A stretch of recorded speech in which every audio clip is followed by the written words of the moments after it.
Good morning guys and welcome to another episode of the Rise of the Red Bulls. Now, before we get into today's matches, I've got a couple of little things to tell you about two players and what's going on with them.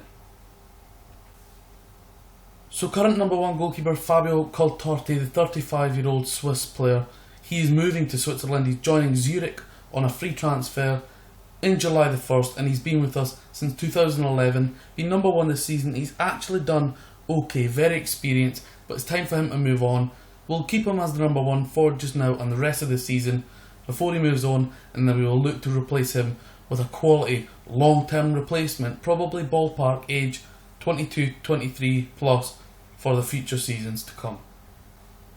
Now, we all know in a recent episode I brought you the loan signing of Nicklas Bendtner. Well, sadly guys, he has been put back to Wolfsburg. His contract's going to run down and he's going to be free in the summer to join whoever he wants. I'm afraid he broke his ankle in a match and got out injured for 3 to 4 months and therefore wouldn't play again. That's disappointing, so we had to send him back, save ourselves some monthly fees and wages. Very unfortunate, but the Lord will no longer play for Red Bull Leipzig. So the last match we brought you was an away victory to Bochum. Now, we went to home game at Firth and a 4-1 victory, and a justified 4-1 victory, where we went 1-0 down through a Sabitzer own goal. Youssef Jurari Poulsen, Willie Orban and Nicklas Bendtner double got us a 4-1 victory in a game that was quite evenly split up until the third goal to make it 3-1 from Nicklas Bendtner, and then he notched another to make it 4-1. So the next match was Frankfurt away. Frankfurt, who had been struggling, managed to get a Danny Sahin hat-trick against us within 45 minutes. A double from Emil Forsberg, a goal from Marcel Sabitzer and a late penalty in the 78th minute from Davy Selke got us a 4-3 victory in which we really dominated in terms of shots and shots on target. A game that we should have won more comfortably than we actually did. That one player we seemed to struggle to deal with. He scored a hat-trick, but we came out with a slightly fortunate win in terms of how late the penalty was. But a win's a win, a 4-3 win. The disappointing side of this, we continue to concede goals and our defence never really got much of a rating in this game, 6.9 being the highest out of the back four. So next up was Bielefeld at home, where it's seen Emil Forsberg get his first career hat-trick within 16 minutes and in 38 minutes of the game starting. So our first half hat-trick really done the deal, sealed the win, got us to the 3 points and made Emil Forsberg score 5 goals in 2 games, and he's in a decent bit of form, the Swede. Now, in arguably what was the toughest game of the season against Karlsruhe away, we ended up losing 4-3 in a game that we actually done quite well, and I feel it's a really harsh loss. The double from Manuel Torres, believe it or not, both of those were actually a cross. So sadly we lost 4-3. I feel they got away with robbery, to be honest, and as you can see, Youssef Jurari Poulsen actually got injured in this game. So a 4-3 loss, it was really a bitter blow to take this one. And as I told you in the match where we lost 4-3 away to Karlsruhe, Youssef Jurari Poulsen, who has played 27 games, started all of those, scored 20 goals and got 7 assists. Well, he came off injured. I had a feeling it was a bad one, and he's done his cruciate ligaments, and unfortunately our best player of the season, the best player in the squad so far, is out for a bitter blow of 9 to 10 months. Very unfortunate, genuinely gutted. He's going to miss not only the run-in for the season, probably up until around after Christmas he's going to be out injured. Hopefully we'll stick by him and we'll get him back fighting fit, and in the new year 2017 he will come back banging the goals in. And then another little bit of good news, he's not exactly performed brilliantly this season, but 17 starts, 2 sub appearances for us.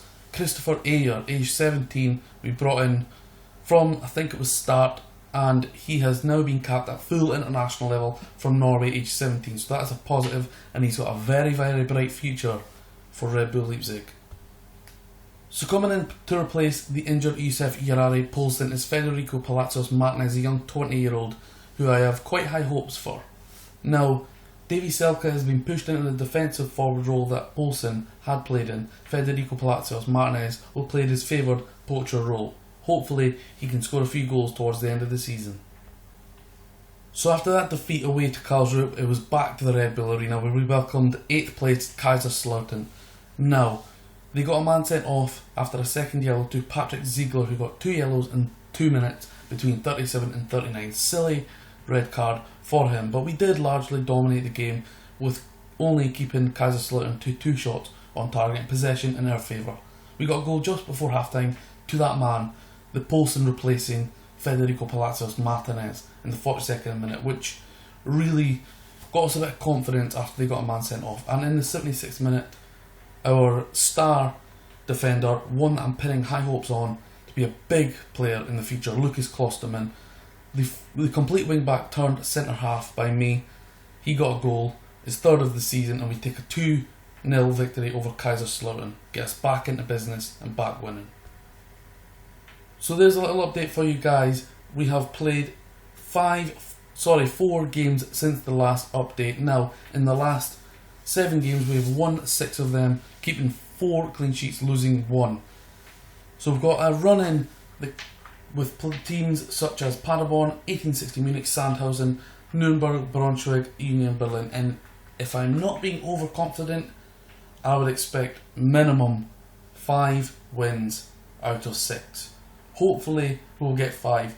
If I don't get at least 4 wins and a draw and accept 1 loss at most, I will be disappointed. But we'll aim for 6 wins, but I expect minimum 4 out of those 6 games to win. Now let's give you a quick wrap up of this episode and look at the league table. So here we are, guys. 9 games ago, 19 games in, we were 12 points behind first place Karlsruhe. And we're sitting in 4th place behind Freiburg, and at the time Bochum, who are now 7th, they've gone on a dreadful run of no wins in 8 games. Well, now look at the table, guys, with 6 games to go. We are 2nd place, 5 points ahead of 3rd place, playoff position Freiburg. Okay, they do have a game in hand, but we will still be 2 points clear of them in that case. Now, if you look at the team below them, who have also got a game in hand, if they win that, Bielefeld goes to 46 points. And they would still be 6 behind us with 6 games left. So really now, guys, the minimum is playoffs. We're not going to get below playoffs. Surely we can't after the season we've had. We have conceded a lot of goals, but we've scored bucket loads. But we are hot on the trails of Karlsruhe. That was a disappointing loss. It was actually a table-topping clash that we ended up losing. We could have went top of the table for the first time this season, but we didn't. But they just lost to Sandhausen when we just beat Kaiserslautern. So, 1 point behind. The game is on. I never thought we would get this close. I never thought we would get right up there in touch of silverware. This is on. The Red Bull charge is here. We are pressing for the title. Come on, the Red Bulls. Die Rotem Bullen. The rise of the Red Bulls. Thanks for checking out the episode, guys. Don't forget to check us out on Facebook, the Football Manager WizKids, YouTube, the Football Manager WizKids, and of course Twitter at the FM WizKids. We're very active on social media, bringing you all content regarding Football Manager. And don't forget to check out WizKids FC Creative Club Mode on YouTube channel. We're approaching 500 subs, and soon coming a battle of fantasy draft against Football Manager Central. Me, James, versus Paul at FMC. Very soon, it's on. Thanks for checking it out, guys, and I will see you guys soon.